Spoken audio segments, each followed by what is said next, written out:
1962. 8 أمتار من الرفوف التي تحتوي على 60 علبة من أرشيف ثمين لا يمكن الاستغناء عنها لأنها تؤرخ للدور الذي لعبته هذه المؤسسة الإنسانية في النزاع.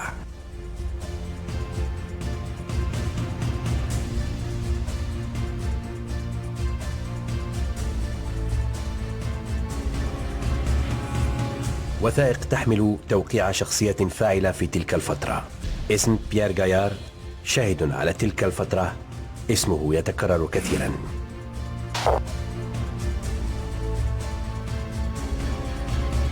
بيير غايار عمره 96 سنة. يعود بنا إلى الماضي في هذا التسجيل.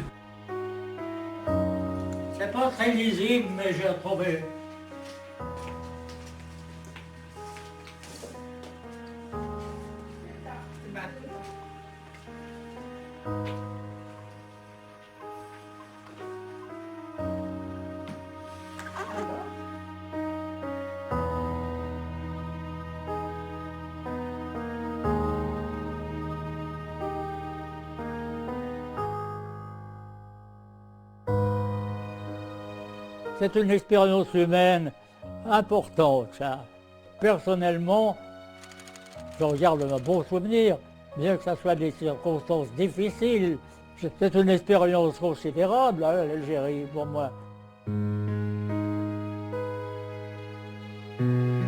J'ai bien connu Pierre Gaillard, qui a été, je dirais, véritablement la cheville ouvrière de cette action. Tout au long des 7 années, c'est Pierre Gaillard qui a fait toute une partie des démarches auprès du gouvernement français, auprès des autorités algériennes.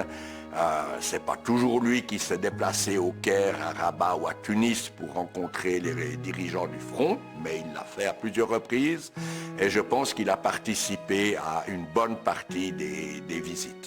Pour nous, c'était les personnes qui représentent les valeurs institutionnelles. Aussi, c'est un grand humanitaire. Je pense qu'il mérite une place bien spécifique aussi dans l'histoire de l'Algérie.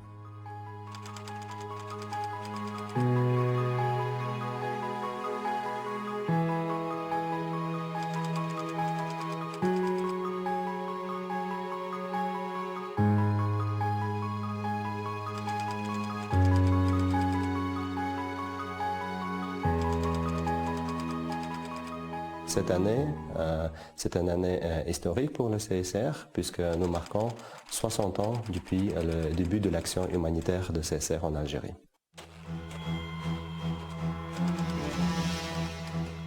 أول نوفمبر 1954 اندلاع الثورة التحريرية.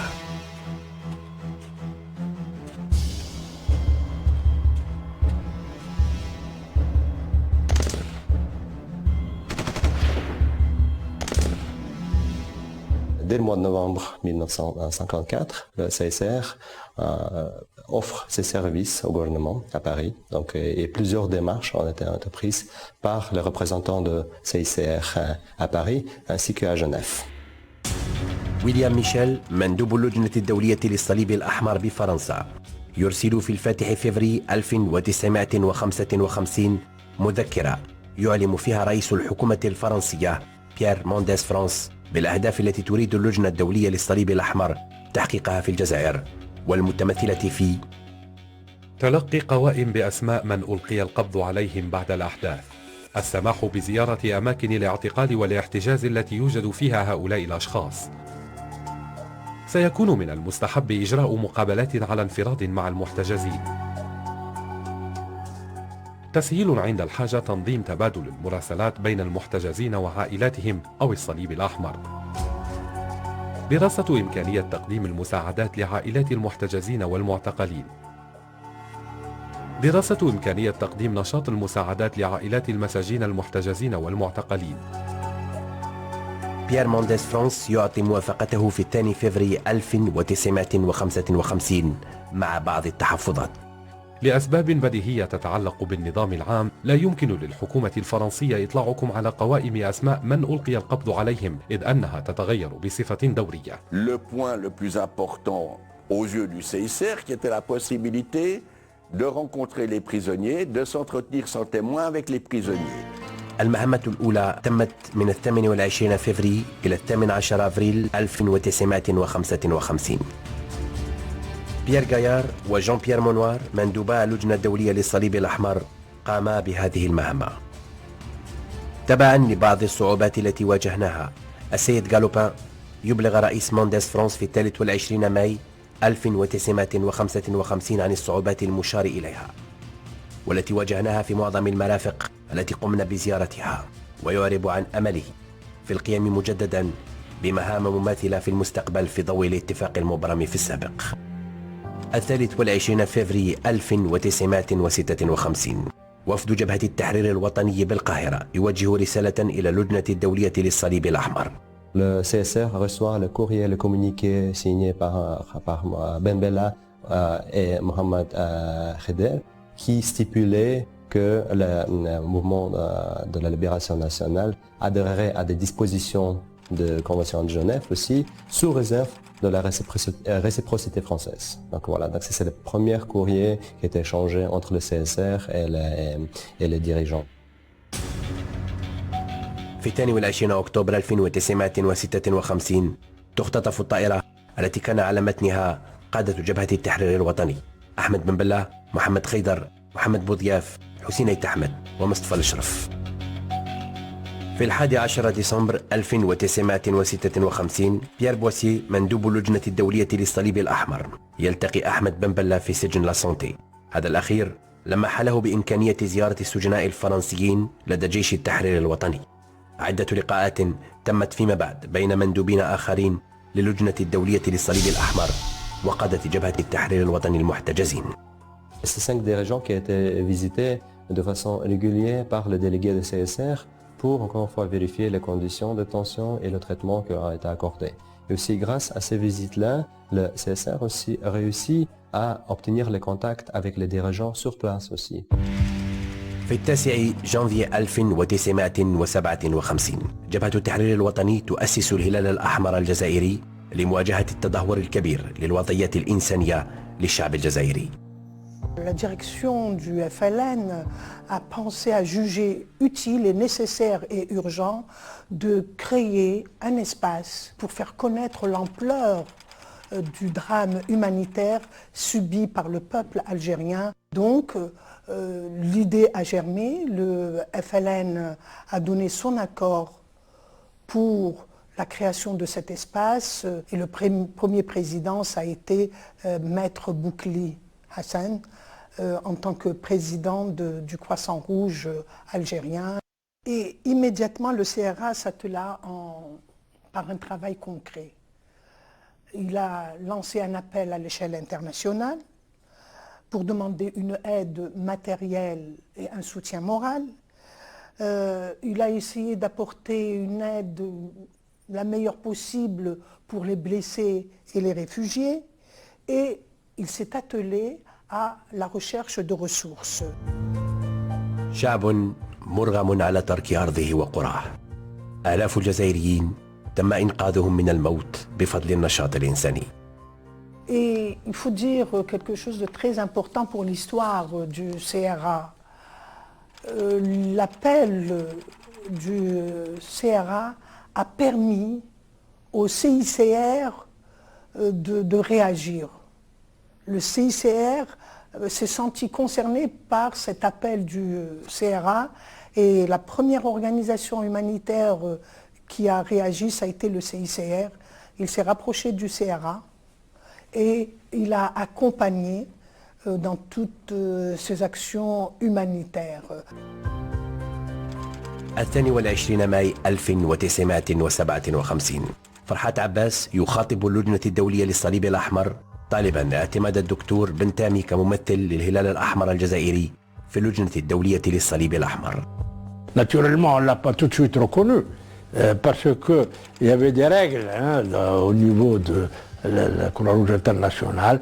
Pour être reconnu, il fallait remplir un certain nombre de conditions. Mais on a utilisé les services de Bentami jusqu'au moment où, au congrès, je crois, de Delhi, et c'était une occasion pour reconnaître le Croissant Rouge algérien au congrès de Delhi. آلام الشعب الجزائري كانت في صميم المؤتمر الدولي 19 في نيودلهي التي كرست قرارها رقم 11 للوضعية المأساوية للشعب الجزائري. هذا القرار دعم الموقف الثابت للجنة الدولية للصليب الأحمر ورابطة جمعية الصليب الأحمر التي تعمل لفائدة المئات من اللاجئين الجزائريين في المغرب وتونس، والذين تزايد عددهم كل يوم.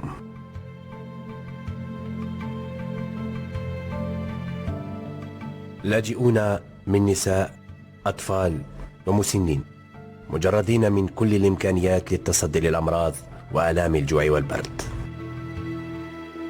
مأساة إنسانية أخرى أحدثت صدى كبير هي إنشاء المحتشدات من طرف الجيش الفرنسي ابتداء من 1955، إجراء مس مئات الآلاف من الجزائريين.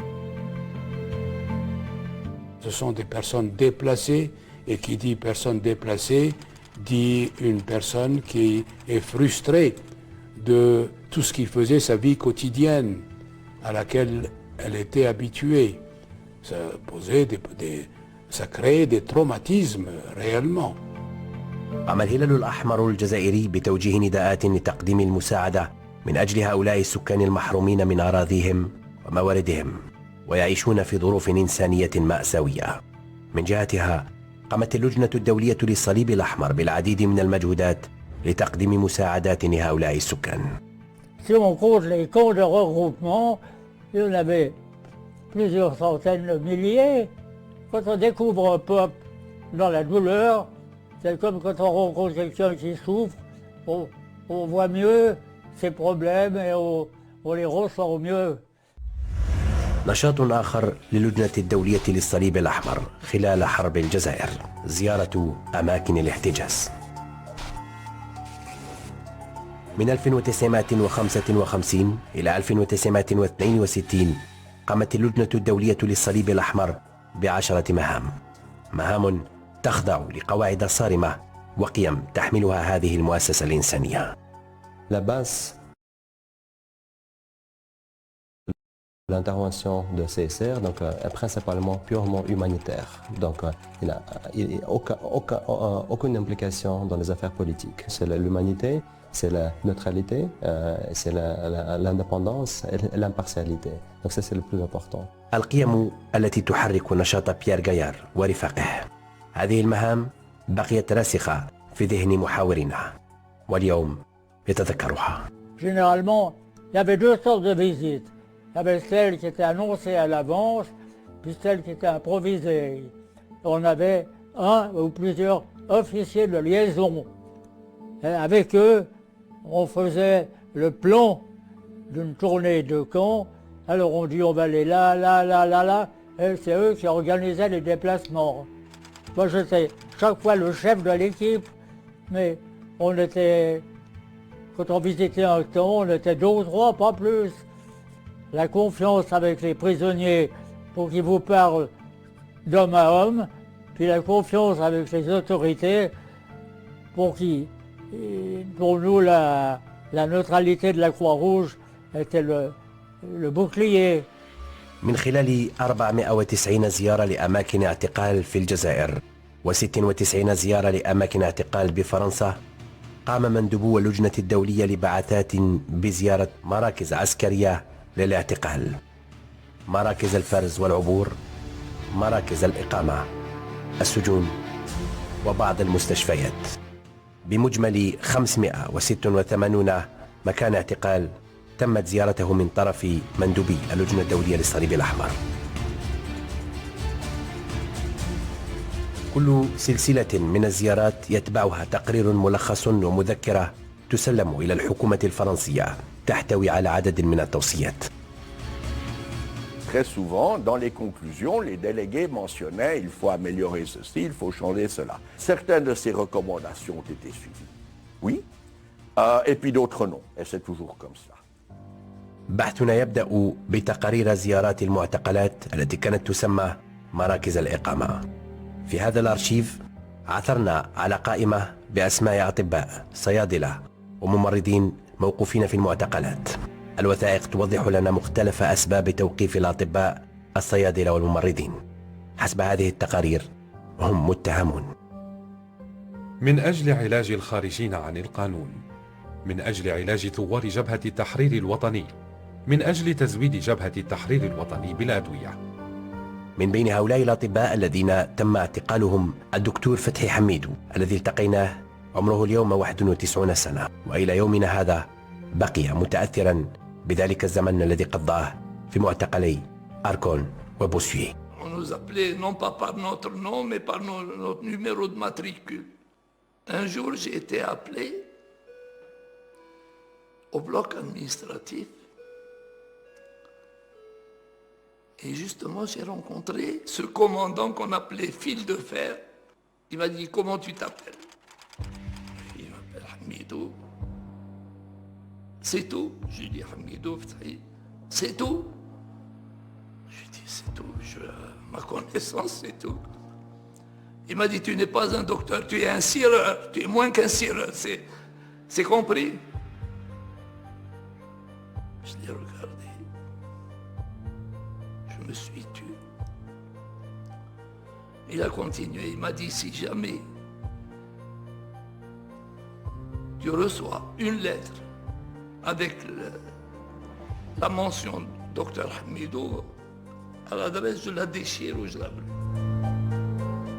جرح الإهانة خف أثره بلقاء الدكتور فتحي حميدو مع بعثة اللجنة الدولية للصليب الأحمر.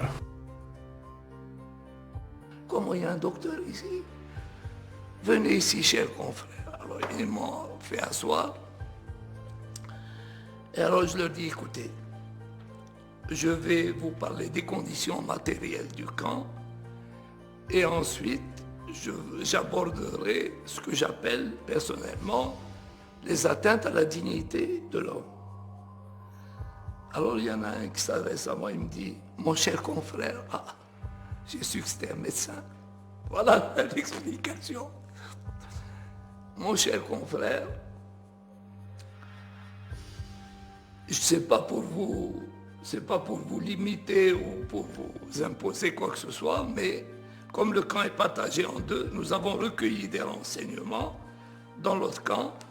Pour gagner du temps, on va vous lire ce qui a été recueilli. Et si vous jugez utile d'ajouter quelque chose, vous ajouterez. J'ai dit d'accord, je suis d'accord. Ils étaient très courtois. Et non seulement ils étaient courtois, mais à la fin de l'audience, ils m'ont dit, le médecin a dit, mon cher confrère, je vais vous demander une chose. Me signaler quelques noms de gens susceptibles d'être libérés sans garantie. Je ne vous garantis rien. C'est-à-dire, s'ils sont... وقد زارت اللجنة الدولية للصليب الأحمر عدة مرات المحتجزين الجزائريين في مختلف السجون والمعتقلات بفرنسا، خاصة خلال الإضرابات عن الطعام، مثل ما يبينه هذا التليجرام. La Croix-Rouge, elle a fait son devoir. Quelque temps après, on a eu droit aux journaux, etc.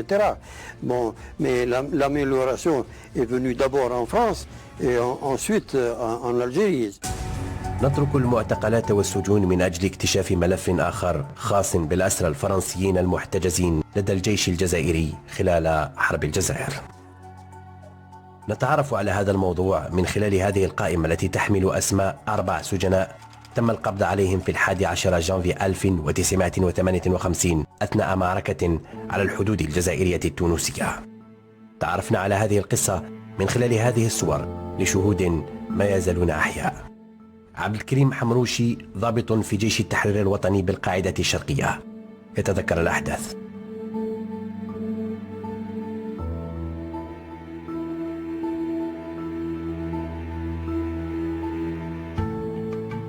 Personnellement, et tous ceux avec qui j'étais, personne n'a jamais eu quoi que ce soit d'inconvenant vis-à-vis d'eux. J'espère qu'il y en a qui sont peut-être encore en vie. عريف من الجيش الفرنسي جون أوجين فيالارون يستقبلنا وزوجته في المنزل. يوافق على الحديث عن ذكرياته لأول مرة بعد مرور 57 سنة.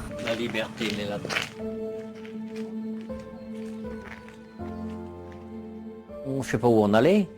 On ne nous disait pas on va d'ici, on va là. On marchait, on arrivait dans un endroit où il y avait des mechtas, où on se fermait dans une cabane, et puis terminé. Hein. Nous nous sommes déplacés, pendant les 3 ou 4, 5 jours, nous nous sommes déplacés sans arrêt. Un coup chez l'un, un coup chez l'autre, pour changer de coin. On changeait de lieu. Ça se comprend, c'était en fonction du déplacement des troupes françaises, des fois ou des renseignements qu'ils avaient. Si par exemple il y avait une patrouille importante à tel endroit, eh ben, on devait aller plus loin, on a voyagé. Il fallait qu'ils restent en vie, il fallait qu'on prouve qu'ils sont en vie.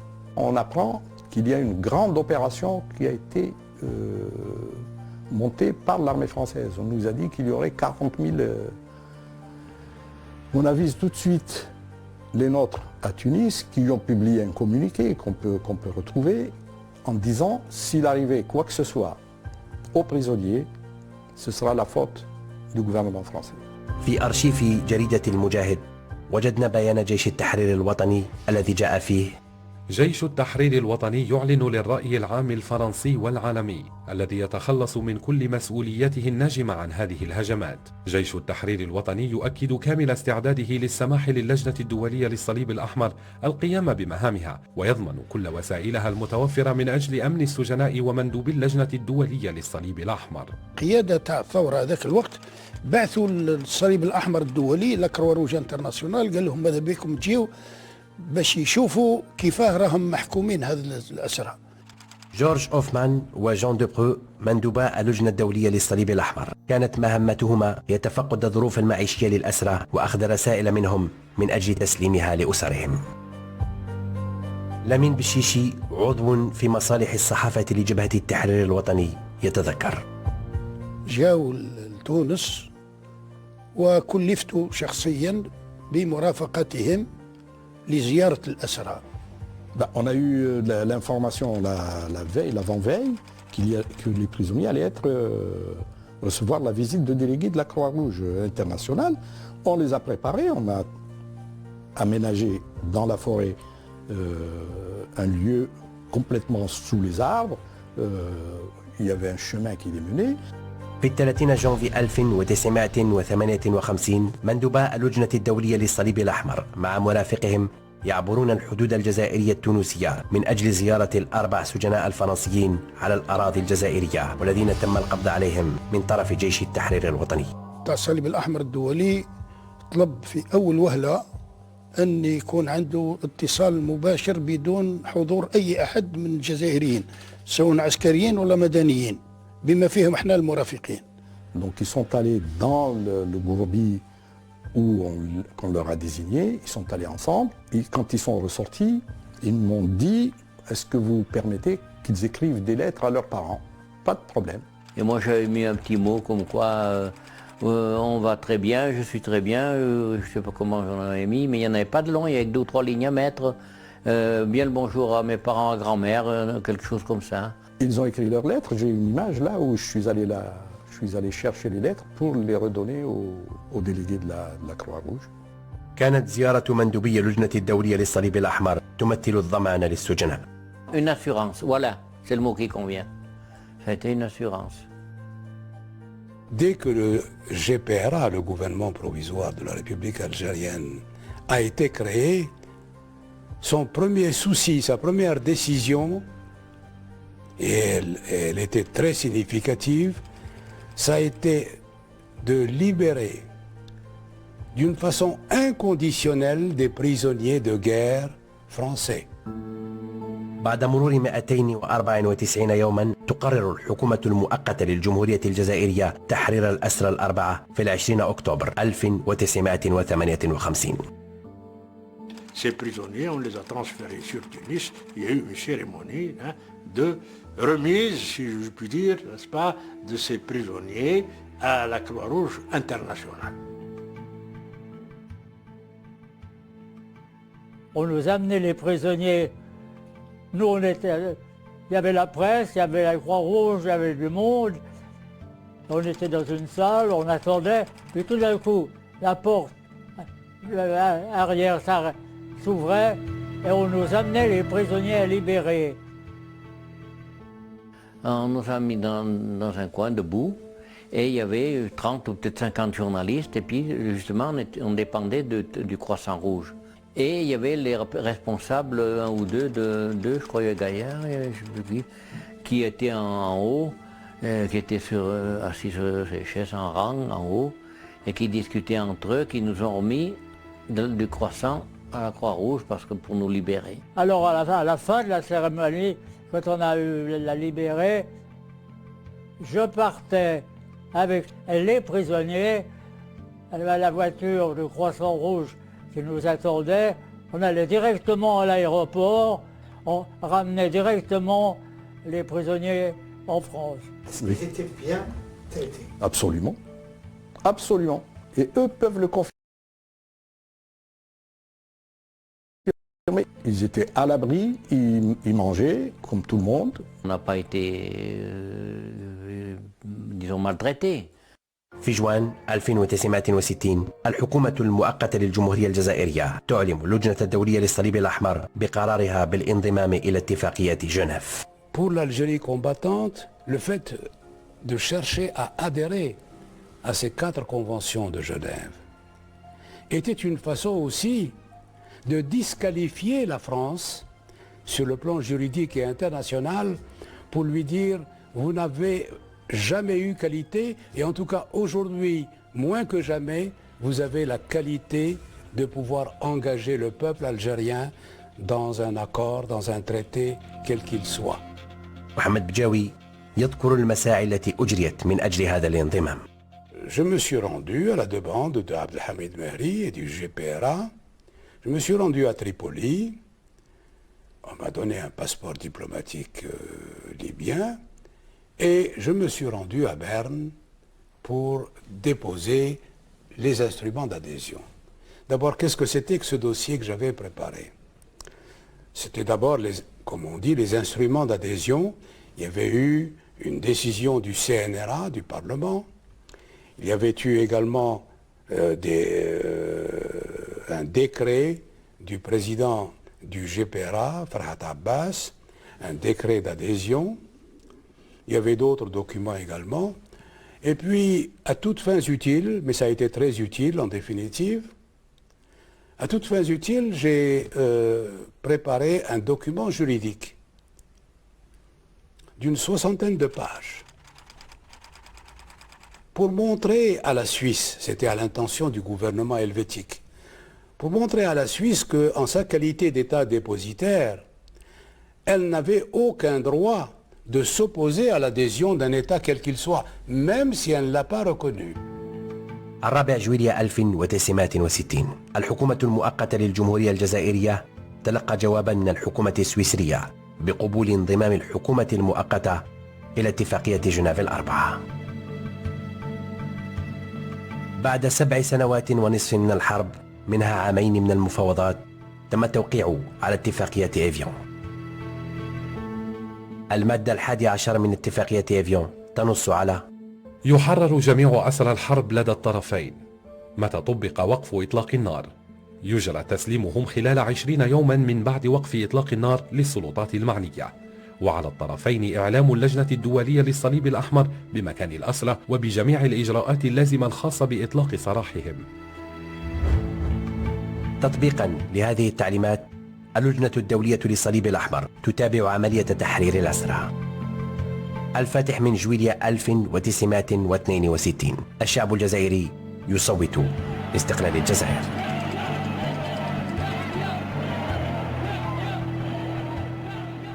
في الوقت الذي كان فيه الشعب يحتفل باستقلاله، تم تنظيم عودة اللاجئين إلى الجزائر.